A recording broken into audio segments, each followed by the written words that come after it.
这一世也不会比上一世更好，一世不如一世的自信向下。而在此时投生在人间的人可以说是最合适的时候，花了最少的福还把事儿给办了。福超所知，很多人是没有轮回的了。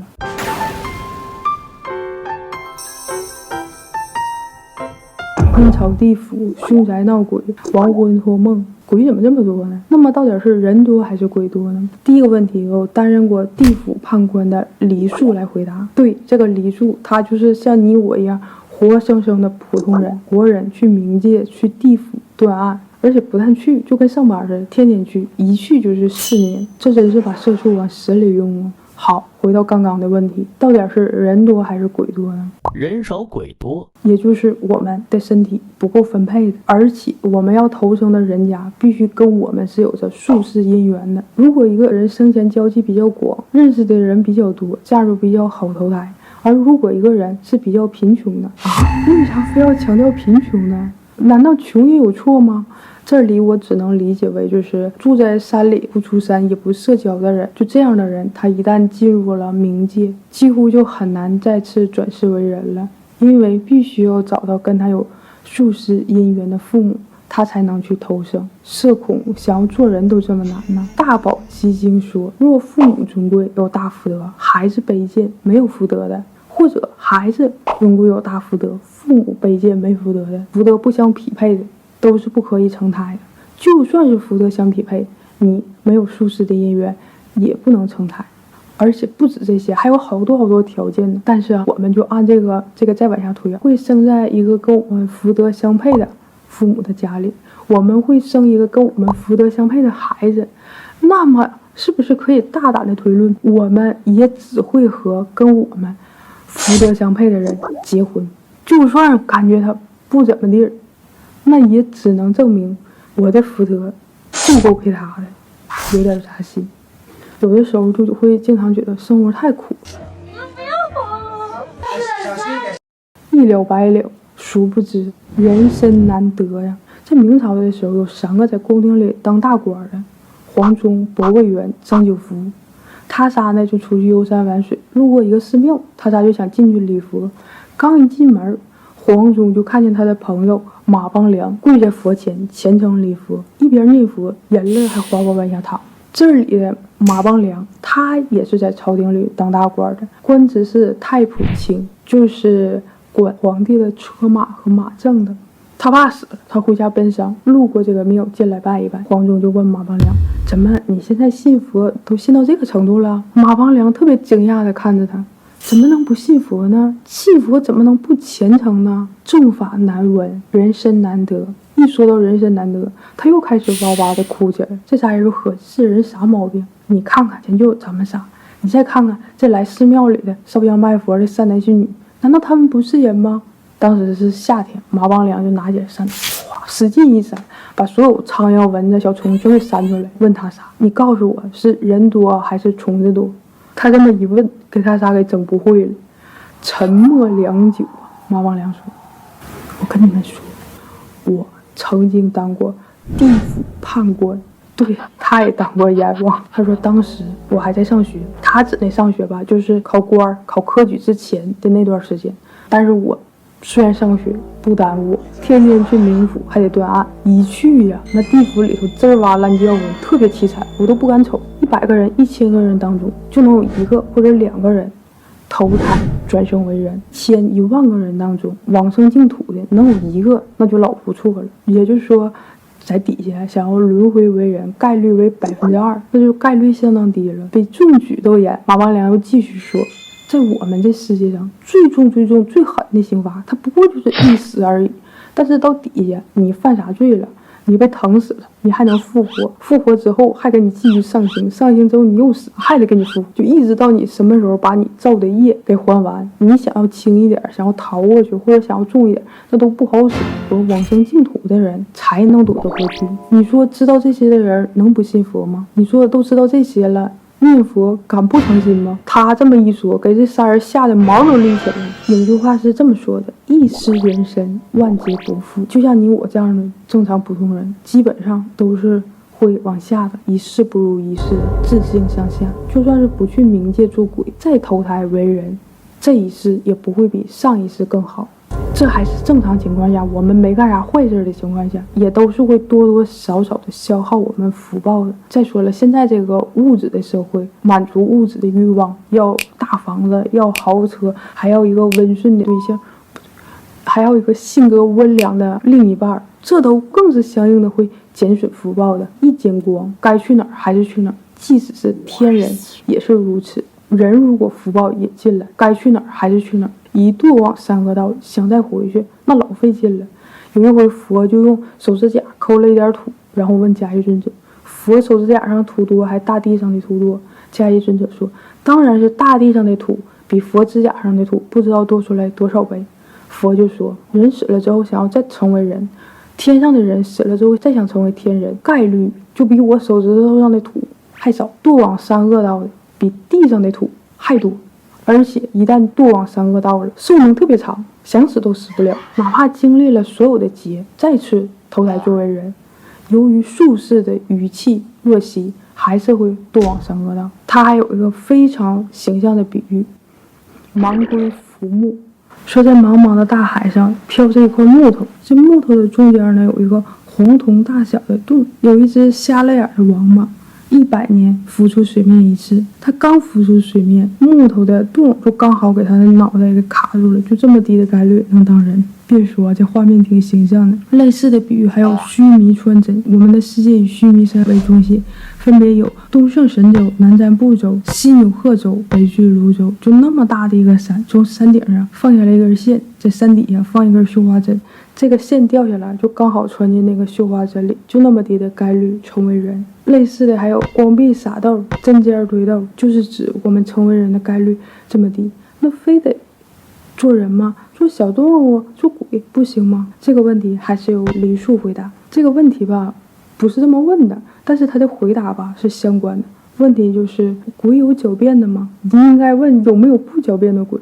犯罪的鬼都会对自己所犯的罪行极力狡辩，等到给他出示确凿的证据了，他才肯认罪低头。梨树就曾经审判一个鬼，这个人生前表面修善，实际背地里一点好事他都不干，坏事做尽，把证据给他看了，他还是死不承认。梨树一想，你不承认不要紧的，不耽误我判你啊！没想到这个鬼突然口诵《金刚经》，左右两边的陪审就看到口诵《金刚经》那个鬼头顶上放出红光，陪审就让梨树树立停止审判。这个陪审就是地狱里的鬼差。梨树就说，我是位判官，怎么能向罪犯树立呢？怎么的，你俩是收钱了还是徇私了，还是准备判刑？这两个陪审鬼就赶紧解释说，不是，这个鬼头顶展现出来浮光，如果这时候审判呢是亵渎，不如停止审判。梨树看这两个陪审也实在不想说谎，就恭敬起来，问这两个鬼，那怎么办呢？这两个鬼说，不如这样，我们判他投生为人，他投生几时让他记不起金刚经了，我们再定他的罪。梨树一想，坏鬼怎么还能让他投生成人呢？陪审员就说，不是，就是那种刚出生就死了的小孩，几年就几世了，他念佛有念佛的功德，他干坏事有干坏事的罪过，这两个是不能相互抵消的。等到时候他回来以后再惩罚他，不会整错的，你放心吧。你放心，我不会。梨树一想，那也只能这样了，看着没，会点佛经到地狱都不受罪。还是接下来问梨树，那地狱的鬼那么老多受刑的、受惩罚的、受折磨的，为什么他们不念经呢？梨树的回答就是，一到阴间，神智就被业障给蒙住了，就不会念佛了。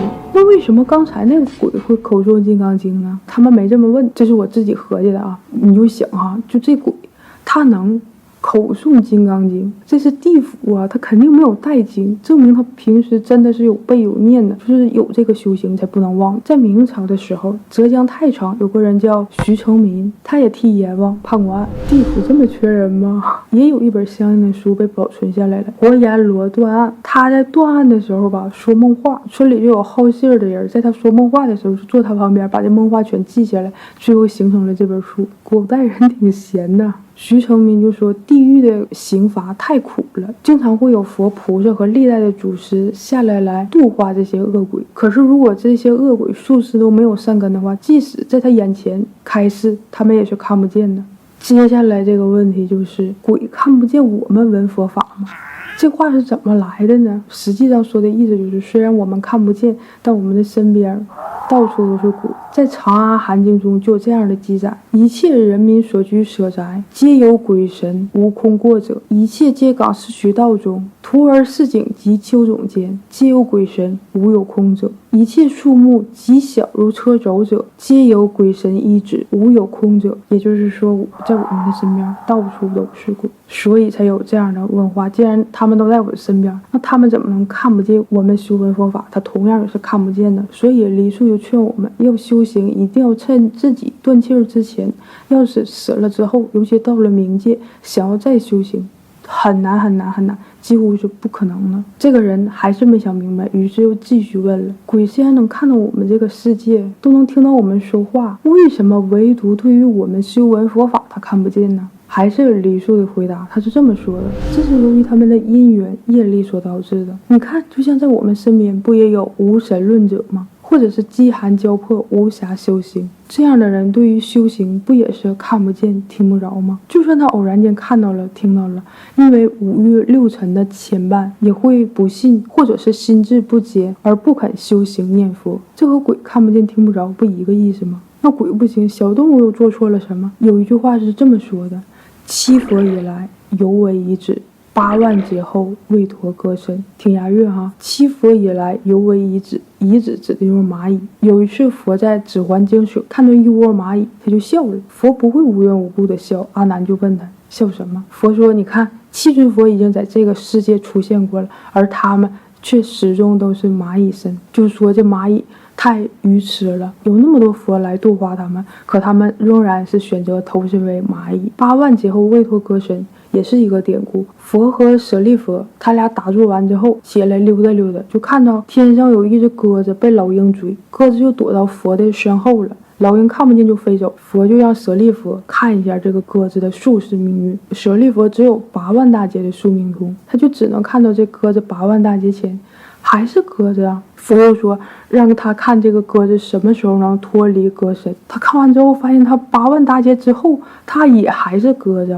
佛就告诉舍利佛，这个鸽子从无始劫以来他就一直是鸽子，等他把他的罪过都给抵消掉，他才能投胎做人。这里头的8万大劫咱们一会儿讲。就是说这意思就是想从动物投胎为人太难了，从无始劫的轮回开始，在6道轮回的众生，在地狱恶鬼畜生道待的时间是最长的，而且地狱恶鬼畜生依次也是数量最多的，而人道和天道时间只是转瞬间，而数量也只有手指甲盖上那么少。跟人道比，天道太幸福了，完全不用解脱。这就是富贵学道难的原因，把他的福报消耗光了，他还是会来到人道的。会有算命的经常说啊，你是从天上来的，你是犯了错降下来，其实并不是，而是他的福报用光了，来到了人间。如果不修行的话，可能就不会再是人了。而6道当中，能够闻佛法最有觉悟的，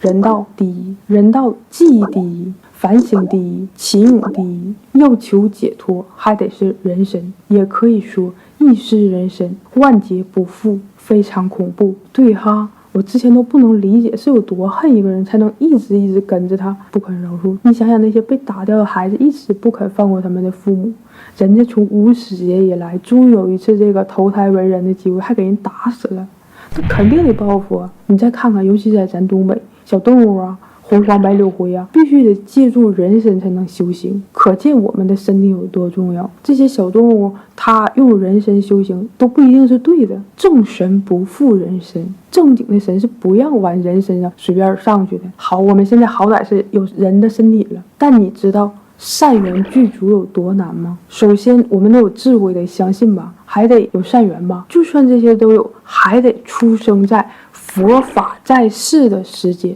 佛陀出世本来就是千载难逢，不对，应该说一载难逢，就1亿年都不一定能等到这样的一个机会。这么说吧，从冰河时期开始有了人类最早的祖先，一直到工业革命，一直到我们现在，再之后到快到末世的时候，大洪水给我们都给淹没了，我们集体团灭了，这样一个时间叫做一小劫。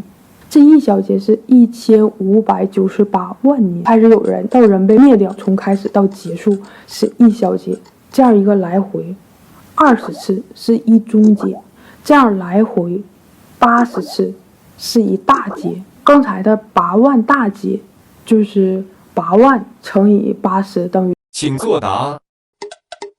640万小节。在我们现在的节数有1000个佛降世，仅仅有1000个佛出世，仅仅1000个佛，那平均每小节至少也能摊上1个2个。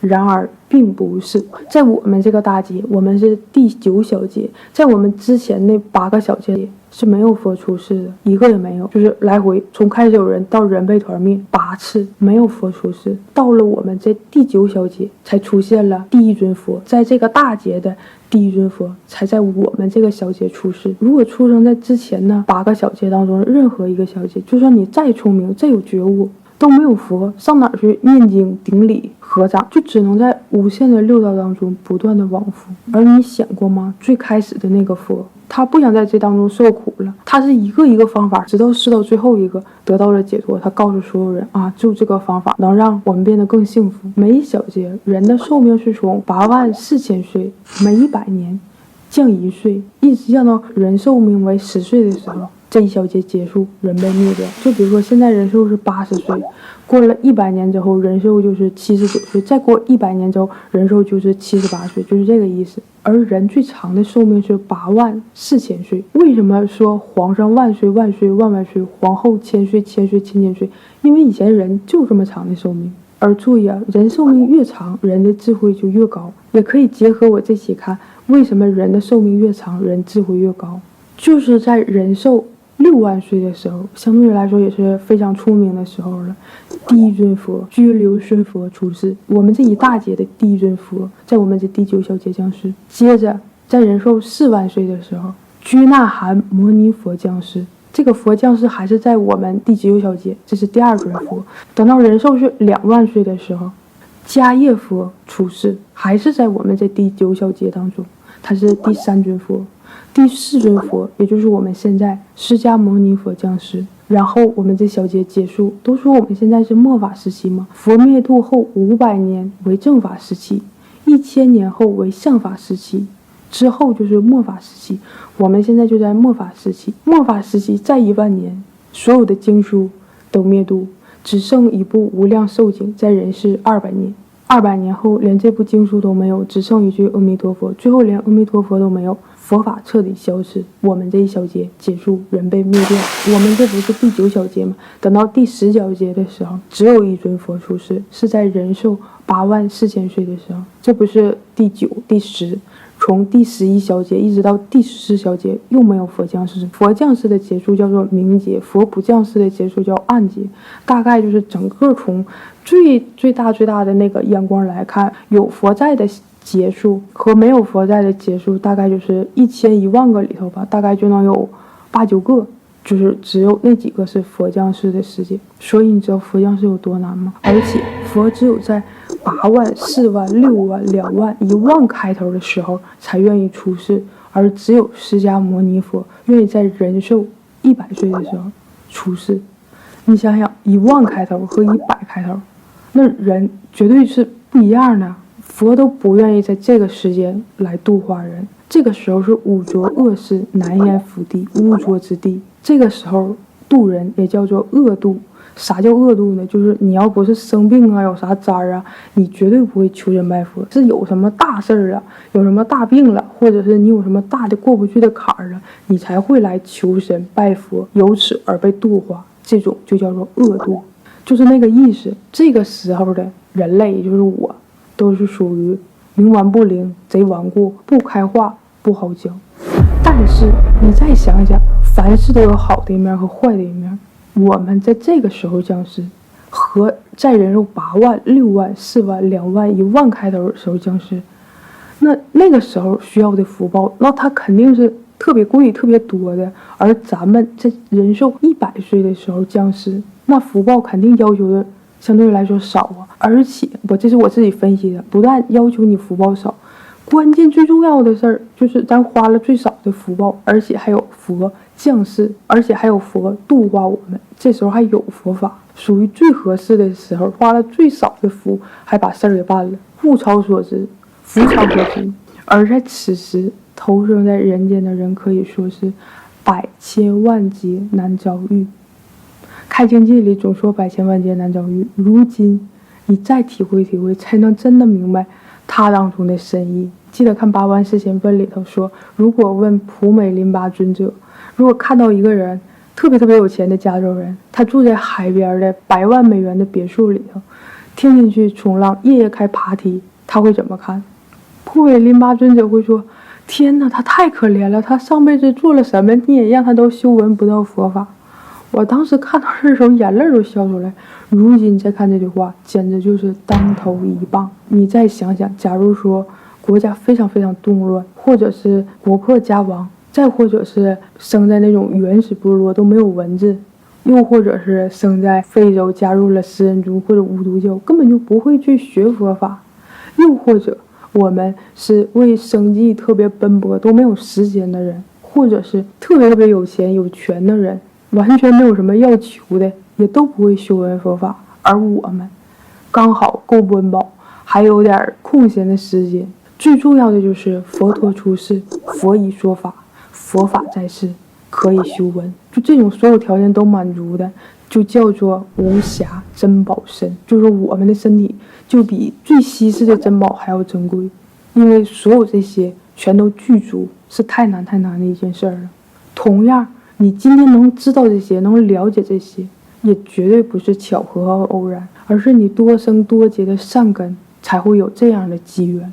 如果咱生在佛没出世的小劫里面，或者就是佛法已经不存在了，那我们没法修行也就算了。如今我们善缘具足，密勒日巴祖师说，我们的术士可真有出息，为我们挣来这个人参。可是今生的你啊，千万不要把未来推到悬崖里。人生难得今已得，佛法难闻今已闻，此生不向今生度，更待何生度此身。今天就聊到这儿，拜拜。